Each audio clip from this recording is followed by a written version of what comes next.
बिस्मिल्लाहिर्रहमानिर्रहीम एंड अस्सलाम वालेकुम एवरीवन। तो माय डियर स्टूडेंट्स, आज जो हमने चैप्टर नंबर 6 का टॉपिक डिस्कस करना है वो है कंट्रोल ऑफ बैक्टीरिया। हम देखेंगे कि बैक्टीरिया को किस तरह कंट्रोल किया जाता है। मतलब कि हम डिफरेंट मेथड्स आज के टॉपिक में डिस्कस करेंगे कि किन किन मेथड के थ्रू हम बैक्टीरिया को कंट्रोल कर सकते हैं। आपको पता है कि जो बैक्टीरिया है वो पैथोजन है, हार्मफुल है, आपको पता है कि ये डिजीज कॉजिंग एजेंट है। सो हम देखेंगे कि इस बैक्टीरिया के जो हार्मफुल इफेक्ट्स हैं उनसे हम कैसे बचते हैं, उनसे कैसे बचा जाता है, उन डिफरेंट मेथड्स को आज डिस्कस करेंगे। मूव ऑन करते हैं नेक्स्ट, और वहां से फिर हम कुछ पॉइंट्स डिस्कस करते हैं। So this is the topic contents of today's topic. आज मैंने आपके साथ कुछ टॉपिक कंटेंट शेयर किए हैं आज के टॉपिक के रिलेटेड। वो ये होंगे कि हम देखेंगे डिफरेंट मेथड्स के थ्रू हम बैक्टीरिया को कैसे कंट्रोल करते हैं। पहला मेथड जो हम डिस्कस करेंगे वो होगा फिजिकल मेथड, लाइक फिजिक्स को इस्तेमाल करते हुए, फिजिक्स के प्रिंसिपल्स को, डिफरेंट फिजिकल मेथड्स को इस्तेमाल करके, वो फिल्ट्रेशन हो सकता है, वो रेडिएशन हो सकता है, वो हीट के मेथड को इस्तेमाल करके आप कह सकते हैं कि बैक्टीरिया को कंट्रोल किया जा सकता है। तो सो बेसिकली हम फिजिक्स के रिलेटेड फिजिकल मेथड्स को इस्तेमाल करते हुए बैक्टीरिया को कंट्रोल देखेंगे।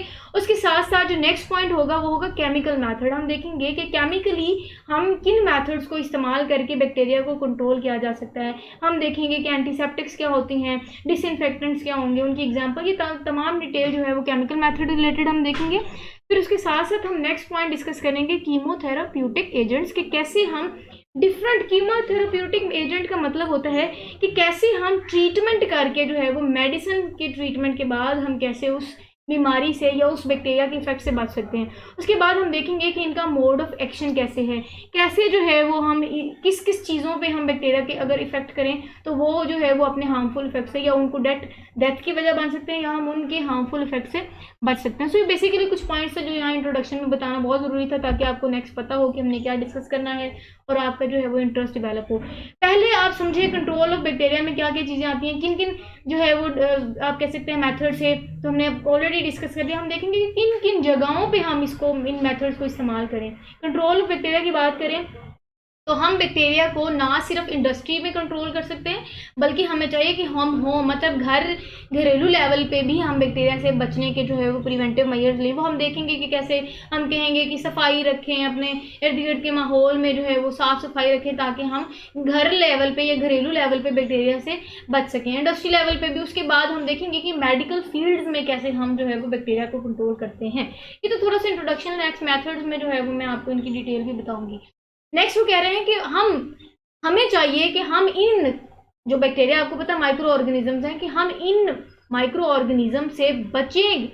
क्यों बचें? ताकि हम डिजीज को ट्रीट कर सकें। क्लियर है? तो हमें इन डिजीज ट्रीटमेंट के लिए भी हमें इनको कंट्रोल करना बहुत जरूरी है, ताकि हम डिजीज से बच सकें, उनसे बचा जा सके। नेक्स्ट पॉइंट इज कि micro organism can controlled by various method. के वही माइक्रो ऑर्गेनिज्म मतलब बैक्टीरिया को कंट्रोल करने के लिए अब डिफरेंट मेथड्स होंगे। वो मेथड कौन से हैं वो हम देख लेते हैं। चलिए जी, पहला मेथड डिस्कस करते हैं, वो ये है कि फिजिकल मेथड। फिजिक्स को इस्तेमाल करते हुए, फिजिकल प्रिंसिपल्स को इस्तेमाल करते हुए हम कैसे इससे बच सकते हैं। पहला पॉइंट है कि इन दीज मेथड हम करते क्या हैं, हम स्टीम को इस्तेमाल करते हैं, हम भाप को इस्तेमाल करते हैं, हम ड्राई हीट वाले प्रोसेस को इस्तेमाल करते हैं, हम गैस इस्तेमाल करते हैं, हम फिल्ट्रेशन का प्रोसेस इस्तेमाल करते हैं, और हम रेडिएशन का प्रोसेस इस्तेमाल करते हैं। और इन तमाम प्रोसेस को इस्तेमाल करने के बाद हम बैक्टीरिया को क्या कर लेते हैं, कंट्रोल कर लेते हैं। अब बेसिकली ये तमाम जो मैंने आपको प्रोसेसेस बताएं, ये जो प्रोसेसेस हैं ये फिजिकल मेथड में आ जाते हैं। क्लियर कि फिजिकली हम जो है ये प्रिवेंटिव मेजर्स या आप कह सकते हैं ये प्रोसेस इस्तेमाल करते हैं ताकि हम बैक्टीरिया को कंट्रोल कर सकें। नेक्स्ट प्रोसेस जो कि बहुत इंपॉर्टेंट है, शॉर्ट क्वेश्चन में ये पूछ लेते हैं, डिफाइन स्टीरिलाइजेशन।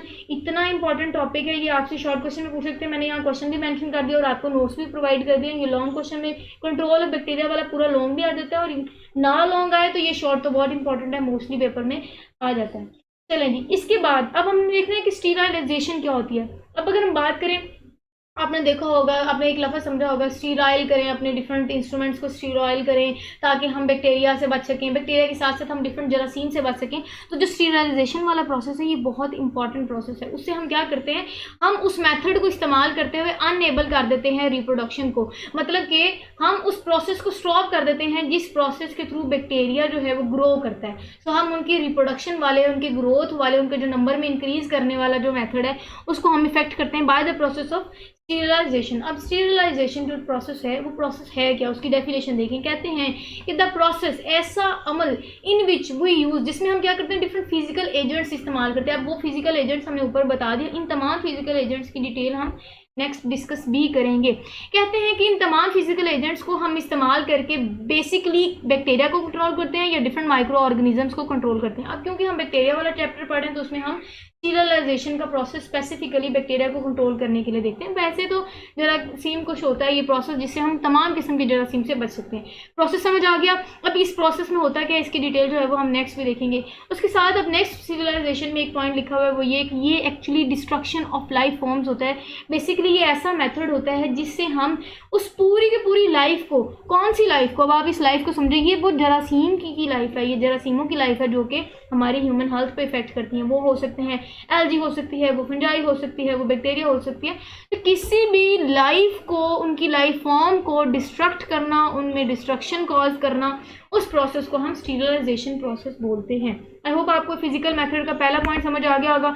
मूव ऑन करते हैं नेक्स्ट, और वहाँ हम स्टीरिलाइजेशन के बाद जो डिफरेंट प्रोसेस इस्तेमाल करने के बाद हम जो फिजिकल मेथड के अकॉर्डिंगली हम जो कंट्रोल करते हैं बैक्टीरिया को, वो कैसे कंट्रोल करते हैं वो मैं आपको डिटेल बताती हूँ। अब कहते हैं कि जी आपको पता है, जो मैंने आपको याद करेंगे, मैंने आपको पीछे बताया था टॉपिक, तो मैंने कहा था जो बैक्टीरिया होते हैं ना, ये इतने, चले मुझे बहुत एक फनी सा वर्ड आ गया, मैं बोल देती, इतने ढीठ होते हैं, मतलब किसी भी किस्म के इन्वायरमेंट में ये अपने आप को रख लेते हैं, सर्वाइव कर सकते हैं। आप कुछ भी कर लेंगे वहाँ एडजस्ट हो जाते हैं, वहाँ ये एबिलिटी रखते हैं कि उस इन्वायरमेंट में ये फिर जिंदा भी रहते हैं। अब होता क्या है, मैंने आपको पीछे बताया था कि ये हर माहौल में रह लेते हैं। हाँ, मैंने आपको कहा था, लेकिन ये हीट रेजिस्टेंट नहीं है, ये हीट रेजिस्टेंट नहीं है। ये किसी भी किस्म में आप कह सकते रह सकते हैं माहौल में, लेकिन ये हीट में नहीं रह सकते। ज़्यादा टेम्परेचर होगा तब ये मर सकते हैं, तब आप कह सकते हैं कि इनकी किलिंग हो सकती है, इनकी अब खत्म हो सकते हैं, खात्मे की तरफ बात जाती है माइक्रोब्स की। क्लियर है। अब क्योंकि आपको पता है ये हीट रेजिस्टेंट नहीं है, तो जब हम इनको कंट्रोल करेंगे तो ये तो बहुत इंपॉर्टेंट पॉइंट होगा कि हम हीट को इस्तेमाल करेंगे ताकि हम इनको कंट्रोल कर सकें। अब अगर हम हीट की बात करें ना बेटा, तो हीट इस्तेमाल करनी है। अब हीट कैसे इस्तेमाल करनी है, अब हीट के भी अब नेक्स्ट 2 पॉइंट्स हम देखें। मैंने मेन पॉइंट को नंबर 1 से मेंशन किया, और इसमें जो 2 पॉइंट्स थे वो मैंने आपके साथ मेंशन किया। Point number A is moist heat and the point number A is dry heat. मतलब टेम्परेचर में भी हम 2 किस्म वाला जो है वो प्रोसेस इस्तेमाल करते हैं, जिससे हम इसको ट्रीट करते हैं ताकि हम बैक्टीरिया को किल कर सकें। होता क्या है, बात आ जाती है प्रोसीजर पे। होता क्या है, हाई टेम्परेचर की बात करें तो बेसिकली हम माइक्रोबायोलॉजिस्ट क्या करते हैं, माइक्रोबायोलॉजिकल लैब्स में माइक्रोब्स को लेते हैं और उनको ट्रीट करते हैं हाई टेम्परेचर में, और फिर उनको कंट्रोल कर लेते हैं। क्लियर। अब होता क्या है, बेसिकली हम करते ये हैं कि it has an effect on cellular enzyme system. ये सेलुलर एंजाइम सिस्टम पे हीट इफेक्ट करती है, जिससे होता क्या है कि जो केमिकल रेट है ना, जो केमिकल रेट है, केमिकल रिएक्शन का जो रेट है, वो हम बुरी तरह से इफेक्ट कर देते हैं हीट को इस्तेमाल करते हुए बैक्टीरिया की। जिससे होता ये है कि उन माइक्रो ऑर्गेनिजम्स की डेथ हो जाती है। जब हम हीट यूज़ करते हैं तो हम बेसिकली उन माइक्रो ऑर्गेनिज्म में होने वाले डिफरेंट केमिकल रिएक्शंस को इफेक्ट करते हैं, जिसके बाद रिजल्टेंट में होता क्या है, डेथ हो जाती है। किन की डेथ हो जाती है बेटा, माइक्रो ऑर्गेनिजम्स की डेथ हो जाती है। अब हम देखते हैं कि इफेक्टिवली कौन से 2 प्रोसेस हैं जो कि हीट के अंडर आ जाते हैं, जिसको करने के बाद हम इसको कंट्रोल करते हैं। Number 1 is moist heat and the other 1 is dry heat. अब हम ट्रीटमेंट करवाते हैं, हीट के भी 2 किस्म के जरिए होते हैं। एक हम ड्राई हीट, जो आप कह सकते हैं चूल्हे वाली हीट होती है, हम ड्राई हीट उसको कहते हैं। मॉइस्ट हीट कहते हैं किसी गर्म भाप वाली चीज़ के अंदर जब किसी को ट्रीट करते हैं तब वो मॉइस्ट हीट वाला ट्रीटमेंट होता है, जिसको हम स्टीम भी बोलते हैं। अब जी होता क्या है, यहाँ एक वर्ड कोएगुलेशन लिखा हुआ है, इस लफ्ज़ को आप समझिए। कोएगुलेशन क्या होता है, चले मैं आपको बड़ी मज़े की खाने पीने वाली एग्जांपल देती हूँ। देखिए, एग है ना, अंडा, अंडे की जो सफ़ेदी है वो आपको लिक्विड पोर्शन में फील होती है जब वो ड्राई होता है, या आप कह सकते हैं जब वो हीट नहीं होता, बिफोर हीटिंग प्रोसेस, या जो उबालने की पहले जो हीट की जो जर्दी है वो वाइट होती है, मतलब आप कह सकते हैं लिक्विड होती है। ठीक है। लेकिन जब आप उसको बॉयल करते हो तो वो जो हीट से होने वाले रिएक्शन से होता ये है कि जो सफ़ेदी है वो सफ़ेद हो जाती है और सख्त हो जाती है। तो लिक्विड से चीज़ों का सॉलिड फॉर्म में कन्वर्ट होना कोआगुलेशन प्रोसेस कहलाता है। अब यहाँ कोआगुलेशन ऑफ प्रोटीन लिखी हुई है। अब कोआगुलेशन ऑफ प्रोटीन में हम स्पेसिफिकली जो प्रोटीन यूज़ करते हैं, चलें एग की एग्जांपल मैंने ली, तो एग की जो प्रोटीन है उसको हम एल्ब्यूमिन बोलते हैं। जो एल्ब्यूमिन प्रोटीन है, बेसिकली हम जब उसको हीट करेंगे, जब हम एग को बॉयल करेंगे, तो जो वो प्रोटीन है, जो एल्ब्यूमिन प्रोटीन है, वो लिक्विड से सॉलिड की तरफ कन्वर्ट होगी कोआगुलेशन की प्रोसेस के बाद, तो वो फिर जो है वो हल नहीं होती इजीली। ठीक है, तो यही प्रोसेस था। हमने कहा कि हमने मोइस्ट हीट दे के कंट्रोल किया। हमने क्या कंट्रोल किया? कोएगुलेशन ऑफ प्रोटीन करवाई, प्रोटीन को सॉलिड में कन्वर्ट किया। किसकी प्रोटीन को? हमने बैक्टीरिया की प्रोटीन को। इसके रिजल्टेंट में होता ये है कि जब हम कोएगुलेशन करवाते हैं, प्रोटीन में कोएगुलेशन होती है, जब बैक्टीरिया में चेंजेस हो रहे होते हैं उनकी प्रोटीन स्ट्रक्चर में, तो क्या वजह बनती है कि जी बैक्टीरिया किल हो जाते हैं, बैक्टीरिया की डेथ हो जाती है after the process of moist heat treatment. Clear है?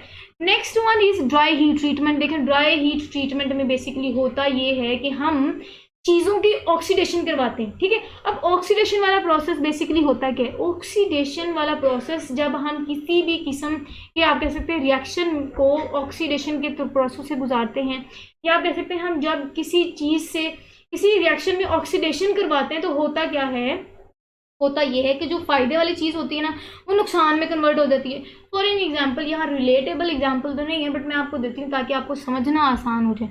देखिए, मैंने आपको कहा कि एक ऐसी चीज़ पहले फायदेमंद थी, लेकिन जब हम उसमें ऑक्सीडेशन करवाते तो वो नुकसान में कन्वर्ट हो जाती। वो जितनी ज़रूरी होती है, फिर वो चीज़ उतनी ही हमारे लिए नुकसानदेह हो जाती। कैसे? चलिए मैं आपको एक एग्जांपल देती हूँ। वो एग्जांपल होगी वाटर। अब जैसा कि आपको पता है कि जो वाटर है वो इतना कोई इंपॉर्टेंट है कि उसके बगैर ज़िंदगी मुमकिन नहीं है। तो जब हम वाटर को ऑक्सीडेशन करवाते हैं, वाटर में जब वो ऑक्सीडेशन का प्रोसेस करते हैं, ऑक्सीजन के साथ उनको ट्रीट करते हैं, तो होता क्या है कि वाटर से वो कन्वर्ट हो जाते हैं H2O2, जिसको हम हाइड्रोजन पर बोलते हैं। तो वाटर कन्वर्ट हो गया हाइड्रोजन पर, जो कि बिल्कुल हार्मफुल है हमारे सेल्स के लिए, इवन सेल्स की डेथ करता है। तो अब आप समझ गए कि वाटर जो कि इतना इंपॉर्टेंट था, उसको ऑक्सीडेशन के ट्रीटमेंट के बाद जब हमने ट्रीट किया तो वो हाइड्रोजन पर में कन्वर्ट हो गया, जो कि किलिंग ऑफ द सेल की वजह बनता है। तो ड्राई हीट में भी यही होता है कि ड्राई हीट वाले ट्रीटमेंट में बेसिकली हम माइक्रोब्स के जो केमिकल कंपोनेंट्स हैं ना, जो उनके केमिकल हिस्से हैं, उन केमिकल हिस्सों में हम ऑक्सीडेशन करते हैं। तो क्या होगा कि ऑक्सीडेशन के बाद वो जो केमिकल सब्सटेंसेस मौजूद होंगे उनके केमिकल हिस्सों में या कंपोनेंट्स में, तो होगा क्या कि उन कंपोनेंट्स में फिर वो जो यूजफुल केमिकल एजेंट पड़ा होगा वो वहाँ बॉडी में फिर हार्मफुल इफेक्ट कॉज करेगा, जिसके रिजल्टेंट में अगेन क्या होगा कि उनकी डेथ हो जाती है। चलें जी, ये तो हमने देख लिया ट्रीटमेंट, हीट ट्रीटमेंट। उसके बाद हम देखते हैं रेडिएशन वाला प्रोसेस। अब रेडिएशन वाले प्रोसेस में अब आपको पता है रेडिएशन क्या होती है? रेडिएशन कहते हैं शुआएं। अब हम रेडिएशन की प्रोसेस से भी ट्रीट करते हैं बैक्टीरिया को, ताकि हम बैक्टीरिया के हार्मफुल इफेक्ट से बच सकें, या बैक्टीरिया से हम बच सकें, या बैक्टीरिया को कंट्रोल कर सकें। अच्छा, अब आपने रेज सुनी होगी, एक्स रेज होती हैं और उसके साथ साथ गैमा रेज होती हैं। अगर हम बात करें रेज की, तो एक्स रेज से भी खतरनाक किस्म की रेज होती हैं, उनको कहते हैं गैमा रेज। अब गैमा रेज जो है वो क्यों खतरनाक होती हैं? क्योंकि गैमा रेज जो है वो मोस्ट, या कह सकते हैं आप, हाईली एनर्जेटिक रेज होती हैं। और ये हाईली एनर्जेटिक रेज से जब हम प्रोसेस से गुजारते हैं बैक्टीरिया को, तो वो हाईली एनर्जेटिक रेज इतनी एनर्जी की, आप कह सकते हैं इतनी एनर्जी के साथ इफेक्ट करते हैं कि वो बिल्कुल उनकी किलिंग की वजह बनती हैं। के साथ साथ अब मैं आपको बता दूं, जैसे हम किसी चीज़ की, जैसे जो आपको पता है कि एनर्जी जो है वो रेसिप्रोकल होता है वेव लेंथ के, एनर्जी जो है वो रेसिप्रोकल होता है वेव लेंथ के। जैसे जैसे एक चीज़ बढ़ेगी तो दूसरी चीज़ कम होगी, जैसे जैसे हम एनर्जी बढ़ाएंगे वेव लेंथ कम होगी, जैसे वेव लेंथ इंक्रीज करेंगे एनर्जी कम। तो कहने का मकसद ये है कि जब हम किसी भी चीज़ को हाई पोटेंसी वाली, हाई एनर्जी वाली ट्रीटमेंट या हाई एनर्जी वाली रेडिएशन से गुजारेंगे, तो उस माइक्रोब्स को किल करने की वो रेडिएशन वजह बनती है। क्लियर है? अब हम सर्टेन इलेक्ट्रोमैग्नेटिक रेज इस्तेमाल करेंगे या इलेक्ट्रोमैग्नेटिक रेडिएशंस को यूज़ करेंगे। अब अगर हम बात करें इलेक्ट्रोमैग्नेटिक रेडिएशन, तो आपको पता है ये ऐसी रेडिएशन होती है जिनको मीडियम की ज़रूरत नहीं होती, कोई मीडियम की ज़रूरत नहीं होती, वो विदाउट मीडियम भी अपना काम परफॉर्म कर सकती हैं ईजिली। अब कहते हैं कि हम जो है वो बैक्टीरिया को हाईली इलेक्ट्रोमैग्नेटिक रेडिएशन वाले प्रोसेस से गुजारते हैं। उससे होता क्या है, बिलो 300 नैनोमीटर बिलो जो है वो हम उसको ट्रीट करते हैं। उससे क्या होगा, ये इतनी इफेक्टिव होती है कि इसी रेंज में वह माइक्रो ऑर्गेनिज्म की किलिंग की वजह बनती है। उसके बाद मैंने आपको एग्जांपल भी दे दी कि हम स्पेसिफिकली रेडिएशन की बात कर रहे थे। रेडिएशन तो एक प्रोसेस है, उनमें रेज कौन सी इस्तेमाल हो रही है, किन शुआओं को हम इस्तेमाल करते हैं। जो वो शुआएं हैं, उन शुआओं में से हमने गैमा रेज इस्तेमाल की। क्यों? क्योंकि ये हाई, द मोस्ट, आप कह सकते हैं हाईली एनर्जेटिक रेज होती हैं, जो कि बुरी तरह से डैमेज कर देती हैं बैक्टीरिया को और किलिंग की वजह बनती हैं। और ये अगेन एक स्टीरिलाइजेशन का प्रोसेस ही होता है। ये उनका एक जनरल, आप कह सकते हैं कि एक जनरल यूज है स्टीरिलाइजेशन में, और उससे फिर हम इन माइक्रोब से बच सकते हैं। अच्छा जी, नेक्स्ट प्रोसेस इज फिल्ट्राइजेशन। अब जो फिल्ट्रेशन जो प्रोसेस है वो ऐसा प्रोसेस है जिसमें हम क्या करते हैं, हम चीज़ों को फिल्टर करते हैं। ठीक है। अब आपने जैसे पीछे फिल्टर पेपर भी यूज़ किया, डिफरेंट हम जो है वो फिल्टर पेपर इस्तेमाल करते हैं, डिफरेंट चीज़ों को इस्तेमाल करके हम बेसिकली बैक्टीरिया को फिल्टर करते हैं। अब वो कहते हैं कि हीट सेंसिटिव कंपाउंड्स, कुछ ऐसे heat sensitive compound like antibiotics हो गया। सीरेस क्या होता है? सीरेस कहते हैं सीरम की जमा। जैसे आपको पता है कि ब्लड में भी प्लाज्मा होता है, प्लाज्मा में भी फिर मजीद फर्दर उसमें सीरम मौजूद होते हैं, तो सीरम की जगह जो जमा जो है वो सीराज होते हैं। Different hormones etcetera can be stabilised by mean of membrane filter. अब कहते हैं कि ये जो तमाम चीज़ें मैंने आपको ऊपर नाम लिया, सीरम हो गया, हार्मोन्स हो गया, एंटीबायोटिक, कहते हैं कि ये तमाम कंपाउंड जो मैंने नाम लिए, ये तमाम कंपाउंड जो है वो हीट सेंसिटिव होते हैं, हीट सेंसिटिव होते हैं। और ये इतने हीट सेंसिटिव होते हैं कि अगर हम इनको फिल्टर करें तो ये इजीली उन मेम्ब्रेन से जो है वो फिल्टर भी हो जाती हैं, जिसकी रिजल्टेंट में ये होगा कि हम फिल्टर करवा सकते हैं उन कंपाउंड्स को जो कि हीट सेंसिटिव कंपाउंड हैं। क्लियर हो गया? एक्चुअली ये मेम्ब्रेन फिल्ट्रेशन ही होती है, क्योंकि हम मेम्ब्रेन फिल्टर इस्तेमाल करके इन कंपाउंड्स को फिल्टर करते हैं। चलें जी, ये तो हमारा यहाँ तक था हमारा पहला मेथड जो कि था फिजिकल मेथड। मूव ऑन करते हैं नेक्स्ट, और वहाँ से हमने सेकंड मेथड देखा। मैंने स्पेसिफिकली आपको नंबर भी बता दिया ताकि आप कंफ्यूज ना हो। अब हमने सेकंड मेथड डिस्कस कर रहा है जिसको हम कंट्रोल करते हैं बैक्टीरिया को। अब उनको इस्तेमाल करके बैक्टीरिया को कंट्रोल करते हैं। उसके बाद केमिकल मेथड्स की बात करें तो डिफरेंट केमिकल्स जैसा कि एंटीसेप्टिक्स हो गया, डिसइंफेक्टेंट्स हो गया, इसी तरह डिफरेंट आपको पता है कि कीमोथेराप्यूटिक एजेंट्स हो गए। ये तमाम के तमाम केमिकल्स ऐसे हैं जिनको हम इस्तेमाल करने से बैक्टीरिया से कंट्रोल कर सकते हैं, या बैक्टीरिया के हार्मफुल इफेक्ट से बच सकते हैं, या बैक्टीरिया से बच सकते हैं। अब इन तमाम जो मैंने आपको नाम लिए देखें, मैंने फर्दर इनकी तमाम की तमाम डिटेल मैंने नेक्स्ट मेंशन भी की ताकि आपको आइडिया हो जाए और प्रॉपर आपको नोट्स मिल जाए कि अगर आपके पेपर में पूछ ले सकते हैं कि कंट्रोल ऑफ बैक्टीरिया बताएं with the method of chemical या with the help of chemical method, तो आप उसको आंसर करने के लिए एबल हूँ। चलें जी, अगर मैंने बात की थी पीछे केमिकल्स की कि ये तमाम अब केमिकल मेथड आपको पता है केमिस्ट्री रिलेटेड, मतलब हम कुछ केमिकल्स को इस्तेमाल करेंगे, उन केमिकल्स को ट्रीट करवाएंगे बैक्टीरिया की किलिंग के लिए। अब उसमें एंटीसेप्टिक्स हो गया, एंटीबायोटिक्स हो गया, डिसइंफेक्टेंट्स हो गई, तमाम जो मैंने आपको नाम लिए वो हैं। अब इन तमाम की जो है वो वन बाय वन हम डिटेल देखते हैं। एंटीसेप्टिक्स की बात करें, सबसे पहले बेटा समझे एंटीसेप्टिक्स क्या होते हैं। ये सर्टेन केमिकल सब्सटेंसेस होते हैं जिनको हम यूज़ करते हैं लिविंग टिश्यूज़ में, दैट इनहिबिट, जो रोकती है ग्रोथ माइक्रो ऑर्गेनिजम्स। स्पेसिफिकली हम बैक्टीरिया की बात करें तो स्पेसिफिकली वो बैक्टीरिया को किल करते हैं। अब अगर हम मैं चलिए आपको अब क्यों इतनी कम्प्लेक्स करूँ चीज़ें, मैं आपको आसान बताती हूँ। आसान लफ्ज़ों में ना आप समझें कि एंटीसेप्टिक्स ऐसी केमिकल्स होते हैं, ऐसी चीज़ होती है, ऐसे केमिकल्स होते हैं जिनको हम लिविंग ऑर्गेनिजम्स के साथ ट्रीट करवाते हैं या लिविंग ऑर्गेनिज्म की सरफेस पे इस्तेमाल करवाते हैं। जाएगा आप कह सकते हैं ये मेडिसिन फॉर्म में होते हैं जिनको हम खाने के लिए, मतलब ये दवाइयों के तौर पे हम इस्तेमाल करवाते हैं, जिनसे क्या होता है कि हम उस बीमारी से बच सकते हैं जो बैक्टीरिया की वजह से कॉज होती है। अब डिसइंफेक्टेंट्स की बात करें, डिसइंफेक्टेंट मतलब ऐसी चीज़ें, ऐसे केमिकल्स जो हम इस्तेमाल करते हैं ताकि हम इन्फेक्शन से बच सकें। लफ्ज़ समझे, इन्फेक्टेंट ऐसे जो इन्फेक्शन से डिस मतलब बच सके, इन्फेक्टेंट मतलब इन्फेक्शन से। ऐसे केमिकल्स जो हम यूज़ करते हैं ताकि हम इन्फेक्शन से बच सकें उनको हम डिसइंफेक्टेंट्स बोलते हैं। अब आप यहाँ एक और चीज़ समझें कि जो डिसइंफेक्टेंट्स हैं उनको हम नॉन लिविंग सरफेस पे इस्तेमाल करते हैं और वहाँ से फिर हम बैक्टीरिया को रिमूव करते हैं। क्लियर हो गया? ये लिविंग सरफेस पे और ये ट्रीटमेंट हम करते हैं नॉन लिविंग सरफेस पे। अब हम देखेंगे कि लिविंग सरफेस पे मैंने आपको बता दिया हाथ धोना और ये सारी चीज़ें जो है वो ट्रीटमेंट एंटीसेप्टिक्स वाला आ जाता है। डिसइंफेक्टेंट क्योंकि नॉन लिविंग सरफेस पे होता है, इस तरह मैं आपको बताऊंगी कि कैसे हम नॉन लिविंग सरफेस पे सफाई वगैरह करके, वाइट बोर्ड की, फर्श की, फिनाइल वगैरह इस्तेमाल करके हम उनसे बचते हैं। तो मुझे आइडिया हो गया। अब एंटीसेप्टिक्स का आपकी समझ आ गई कि एंटीसेप्टिक्स वो आप कह सकते हैं केमिकल सब्सटेंसेस जिनको हम लिविंग सरफेस पे, अब लिविंग सरफेस पे इस्तेमाल करके, तो हम लिविंग सरफेस से ट्रीटमेंट के जरिए हम उसको इस्तेमाल करके हम उसे कंट्रोल करते हैं। एंटीसेप्टिक्स में स्पेसिफिकली आ जाता है सोप। आपको पता है हाथ जो है वो हमारे लिविंग सरफेस ही हो गए ना, तो हाथों को हम सोप से डिफरेंट, आपको पता है कि सेफगार्ड हो गया, डिटोल हो गया, तो डिफरेंट सोप्स जो हैं वो हम इस्तेमाल करते हैं जो कि लिविंग सरफेस से बैक्टीरिया को रिमूव करने के लिए हम यूज़ करते हैं। उसके साथ साथ आपको पता है माउथ वॉश हो गया, वो भी एक एंटीसेप्टिक्स है। उसके साथ साथ मैं आपको एग्जांपल देती हूँ, जो पायोडीन हो गई वो भी एंटीसेप्टिक्स है। क्यों? क्योंकि हम वो लिविंग सरफेस पे, लिविंग की सरफेस पे, अंदर नहीं, ऑरली नहीं हम ट्रीट करते हैं, हम लिविंग की सरफेस पे, लिविंग सरफेस पे हम उसको इस्तेमाल करके उनसे बच सकते हैं। Next is disinfectant. मैंने आपको बता दिया कि ये नॉन लिविंग मटेरियल है और ये नॉन लिविंग सरफेस पे ही हम ट्रीट करते हैं ताकि हम बैक्टीरिया के इफेक्ट से बच सकें। एग्जांपल मैं आपको बड़ी इंटरेस्टिंग और फनी देती हूँ। जैसा कि आपको पता है कि हम व्हाइट बोर्ड की सफाई करते हैं, बाजू का हम फिनाइल से साफ करते हैं, हम फर्श की सफाई करते हैं, हम फिनाइल इस्तेमाल करते हैं ताकि हम बैक्टीरिया की ट्रीटमेंट, बैक्टीरिया से कंट्रोल कर सकें, हमारा फर्श साफ हो और हमें जरासीम से जो है वो हम बच सकें। इसी तरह जो है हार्पिक, मैं मशहूरी नहीं दे रही लेकिन हम हार्पिक यूज़ करते हैं जिससे हम अपने वॉशरूम्स वगैरह साफ करते हैं। तो हम नॉन लिविंग सरफेस जिन चीज़ों से या जिन कह सकते हैं केमिकल से हम ट्रीट करते हैं उनको हम डिसइंफेक्टेंट्स बोलते हैं। इंपॉर्टेंट केमिकल एजेंट्स होते हैं जिससे हम क्या करते हैं, बेसिकली ऑक्सीडाइजिंग और रिड्यूसिंग एजेंट है जिनको हम इस्तेमाल करके ट्रीट करते हैं, जिससे हम बेसिकली इनहिबिट करते हैं, रोकते हैं बैक्टीरिया को ग्रो करने से और उनकी जो ग्रोथ है उनको रोकते हैं। ठीक है, ट्रीटमेंट समझ आ गई। अब इनकी एग्जाम्पल्स देख रहे हैं कि कौन कौन सी वो चीज़ें आ जाती हैं।